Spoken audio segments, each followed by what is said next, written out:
During the Second World War, French troops, numbering 130,000 men and including Moroccan soldiers, raped and brutally attacked women, men, and children in several Italian towns.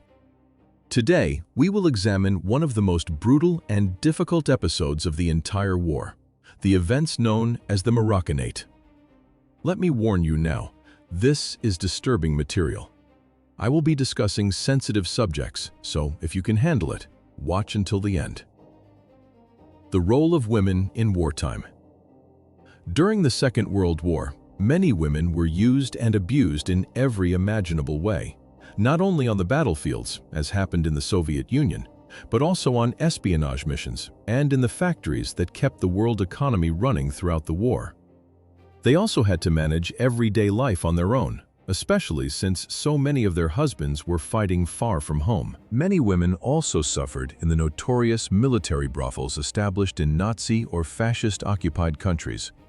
They were expected to entertain the soldiers and keep them away from homosexuality, which Axis leaders greatly feared and despised. These brothels were also intended to prevent soldiers from becoming involved with women from communities the regimes regarded with contempt, although such relationships remained common during the war. Another video examines how these brothels operated and explores the broader historical context. It is worth watching to learn more about the subject. German women suffered too. Discussions of women's suffering during the Second World War often overlook the sexual assaults and beatings endured by women living in Germany as Stalin's Red Army advanced into the country, along with French, British, and American troops. The Nazis and fascists were not the only ones to commit such appalling crimes in the countries they invaded. Attacks on German women became relatively common in 1945, particularly after the Battle of Berlin. Ingeborg Bullard was living under the Third Reich when she was abused by two Soviet soldiers at just 20 years old. Stories like hers in Berlin inspired the film A Woman in Berlin, starring the well-known German actress Nina Haas. Unfortunately, these were not isolated cases. As we will see in the following sections, Italian women also suffered widespread abuse after the long Battle of Monte Cassino in 1944. But what was the Battle of Monte Cassino? Before turning to the violent abuses committed in the area, it is important to understand the battle itself. Also known as the Battle for Rome, the Battle of Monte Cassino was a series of 4 engagements in which Allied forces attacked the Winter Line in Italy, held by the Axis powers during the Italian campaign. The fighting officially lasted 123 days, beginning on January 17, 1944, and ending on May 18 of the same year. Unfortunately, the conflict brought destruction far beyond the battlefield. As we will see in the following sections, the sexual violence inflicted on Italian women after the Battle of Monte Cassino was kept secret by the Allies for many years. The reason is clear. The perpetrators were soldiers from their own forces. They feared these accounts would tarnish the heroic image of their fighters. But the witnesses who lived through those horrors never forgot the trauma. The wounds opened during that period will never heal. 2 of the witnesses recalled, "At night, we could hear some of the young women who had been abducted crying. We were hiding with other people in a tunnel, and we could hear the women screaming for help. We could hear them calling out for their families. Hearing those voices at night was devastating." Before we continue, I want to make sure you're still with us. Comment, "I want more stories." It only takes a moment, and it helps this video reach more people. Your comment may even be pinned, showing that you were here. The abuses and violence committed after the Battle of Monte Cassino became known as the Marocchinate. The French Expeditionary Force deployed in Italy comprised 130,000 men, including Moroccans, Algerians, Tunisians, and Senegalese. All came from French colonies in Africa. Some of these men, known as goumiers, often held more fundamentalist views than Europeans. There were 7,833 goumiers within the French forces. They were known for their green wool tunics, multicolored sandals, and burnouses, all characteristic of Arab countries. They also commonly wore curved daggers at their belts. They would use these blades to cut off their enemies' ears and noses, then display them on necklaces. It was utterly bizarre. The Franco-Moroccan troops were commanded by the Algerian Alphonse Juin. He had previously worked closely with the Nazi regime, but became an important figure after choosing to side with the Allied powers following the landings in Sicily. As early as July 1943, before the Battle of Monte Cassino, it was already possible to see the brutality and abuses committed by the Moroccan troops. These violent actions paused only after the Allied soldiers became trapped at Cassino on the Gustave Line, just as they were advancing through Italian territory with little difficulty. On the Gustave Line, however, resistance from the Axis forces, especially the Germans, was far greater. Alphonse Juin, who commanded the Franco-Moroccan troops, devised a very interesting strategy. He proposed surrounding the enemy stronghold on Monte Petrella, east of Monte Cassino.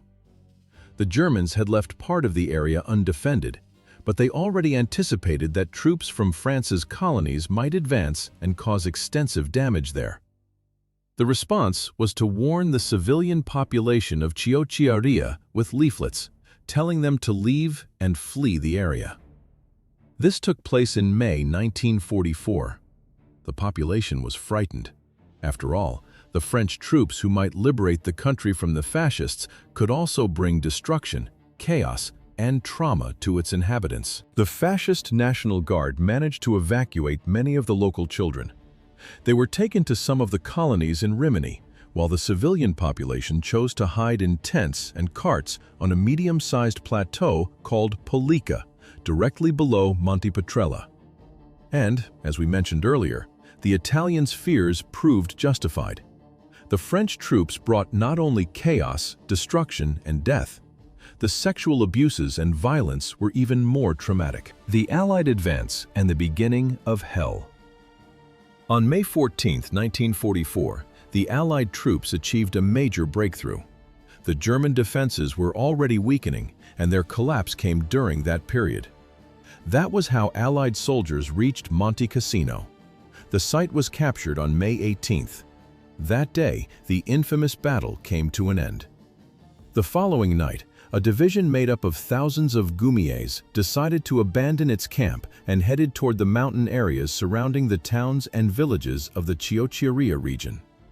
After the battle, the men belonging to this division were ready to unleash true chaos in the towns and villages inhabited by civilians. The Goumiers showed no humanity, compassion, or restraint. The abuses committed by the Goumiers. First, these Moroccan divisions would select the girls considered the most beautiful in each town. They would then gang rape them in acts of cowardly, appalling brutality. The victims were often held by their arms and ankles during the assaults. Most horrifying of all, many of these girls had not even reached adolescence. They were children, making these crimes even more sickening. One woman who lived in the area at the time recalled what the attackers did to her sister. "I saw my little sister, still just a child, with blood running down her legs. I asked my mother, 'What happened to Philomena?' Crying, my mother lied and told me that she had fallen." In one village, 30 women and 2 men were sexually assaulted. In Palermo, for example, 2 young sisters, aged 15 and 17, were forced to have sex with an entire platoon of 200 men.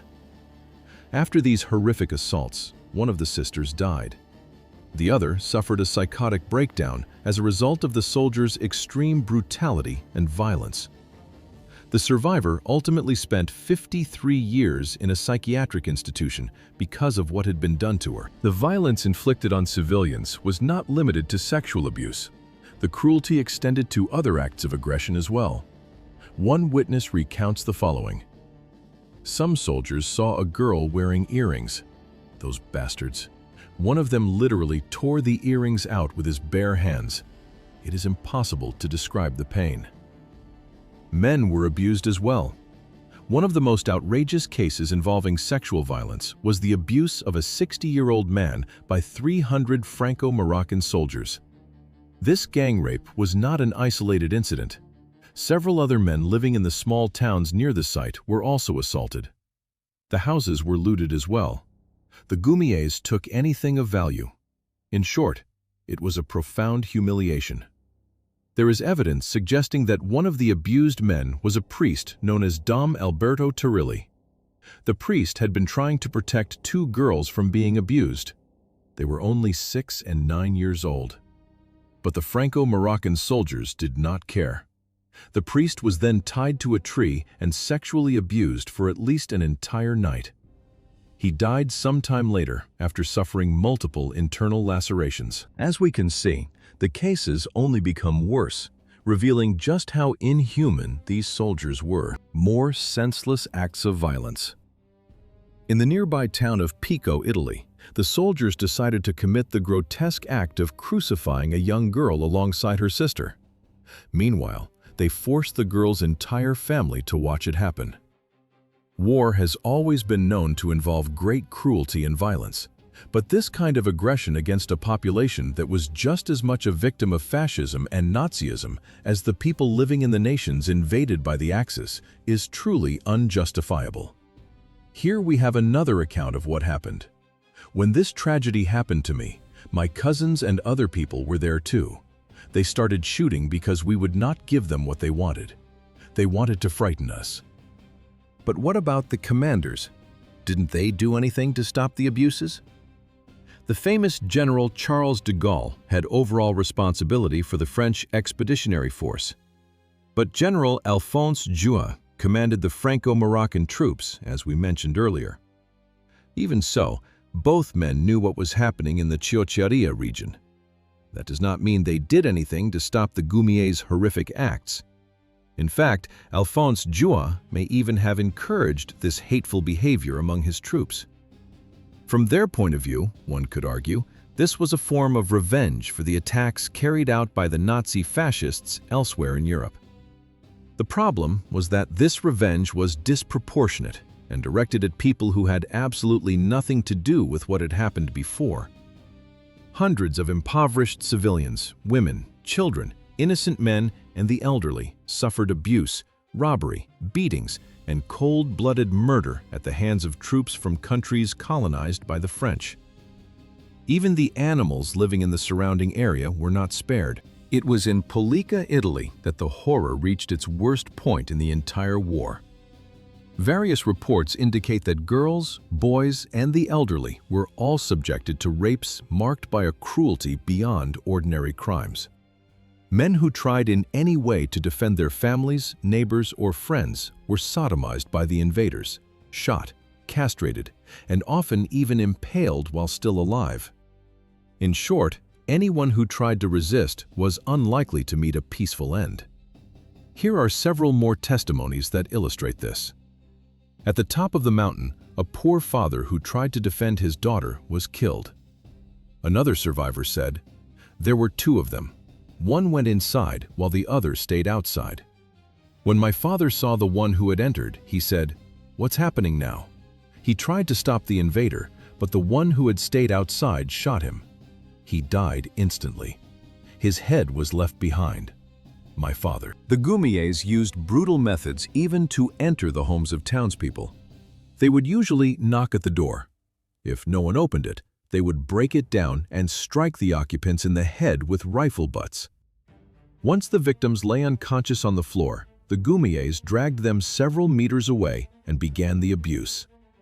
Meanwhile, the victims' relatives were beaten and tied to trees or posts, forcing them to watch every atrocity. It is difficult to imagine what it feels like to see someone you love suffering and be unable to help, especially when you are tied up with a gun pointed at your head. It is utterly absurd, a state of utter despair. Reconstructing the events through archives and records. In the years that followed, it became possible to examine numerous records, archives, documents, and even testimonies that helped clarify what had happened in this part of Italian territory. The facts only became clear after an extensive and painstaking review of those documents. Today, it is possible to state that there were at least 20,000 cases of rape in the region. Even so, that figure does not necessarily reflect the reality, since only 1/3 of the women managed to overcome this unjustified shame and report their abusers. Some estimates suggest that, in fact, there were at least 60,000 cases of sexual abuse committed at the time. We must also consider that many of these women were harassed more than once and by more than one man. If all of this is taken into account, the figures would be even more devastating than they already are. Medical records provide an even clearer picture of these abuses. Many people arrived at these health facilities with anal lacerations and vocal cord injuries caused by the repeated assaults. These were not the only physical injuries. Records also document victims' teeth being broken to prevent them from biting, along with impalements and castrations, generally inflicted on men who tried to defend their mothers, wives, and daughters. All this is separate from the mutilations carried out of sheer malice and at random. Sexually transmitted diseases also became one of the period's major tragedies. They caused thousands of deaths in the Italian communities surrounding the region. There were also numerous pregnancies, although few of the babies survived.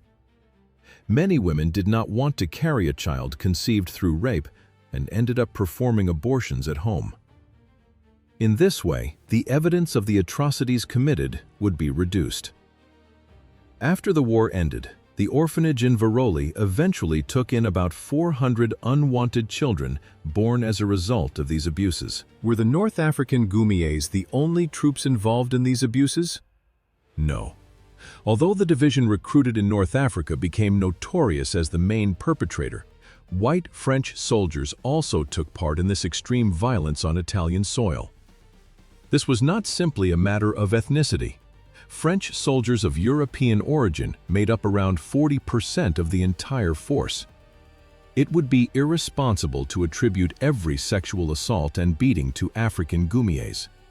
Even so, the French public still struggles to acknowledge these cases. To this day, many claim that such behavior was common only among one segment of the force. That position appears deeply racist, especially in light of the evidence already presented. And these are far from the only reports. British documents show that French soldiers of neither Moroccan nor Algerian descent also abused large numbers of women in the streets, sodomized many prisoners, and even castrated local village leaders. The victims were targeted regardless of age, social status, sex, ethnicity, or origin. The brutality of the Allied troops was as great as that of the Nazis. That is the reality. Many have tried to justify these crimes, but there is no justification. The perpetrators were never punished and were even encouraged by their own superiors. Beyond those who died or suffered lasting physical harm, we must also remember those who never overcame the trauma they endured there. Many took their own lives or spent the rest of their lives in psychiatric institutions. And here are a few more devastating accounts. I thought I was going to die. I thought, now they're going to kill me. If they had killed me, it would have been better. I was waiting for the final blow. I was young, but I was waiting for the final blow. My body was waiting for it. Another survivor said, like Jesus Christ when they massacred him, that's what they did to me. The question that remains is, was no one punished? The truth is that all of this remained hidden for decades. The International Red Cross even intended to help Italy with these matters, but the country's government feared damaging its diplomatic relations with France. In the end, the war crimes went unpunished. The two generals responsible for the expeditionary troops neither disciplined their men nor received any punishment themselves. Unfortunately, folks, this is one of those stories with no happy ending. And that brings us to the end of today's video. Don't forget to show your support by clicking the like button and subscribing below. It helps us know we're on the right track. See you next time. For now, check out the video appearing in your recommendations.